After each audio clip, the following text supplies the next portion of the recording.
I fondi del PNRR in Veneto per correggere gli errori nella sanità degli ultimi anni. Con l'occasione va riprogettato il sistema sociosanitario veneto. Lo ha detto il segretario regionale del Partito Democratico Andrea Martella al primo forum sulla sanità del Veneto organizzato dal PD regionale.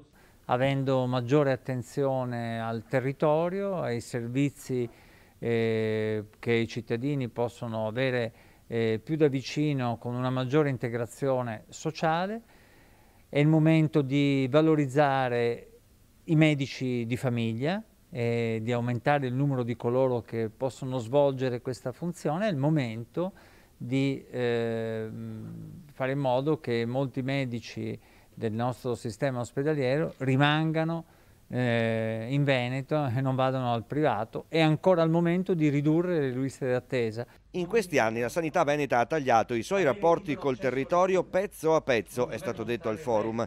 Il faro delle politiche sanitarie regionali sembra essere la riduzione della spesa e non la salute dei cittadini. Certo che le esigenze sono cambiate e anche i bisogni di salute, ma la garanzia dell'accesso è la premessa di tutto, perciò il sistema pubblico va rinforzato. E soprattutto con la consapevolezza che le spese in sanità sono un investimento per i cittadini del Veneto e sono anche una questione di democrazia, perché liste di attesa troppo lunghe o visite che devono essere pagate producono diseguaglianza e soprattutto producono un danno soprattutto ai cittadini che possono di meno.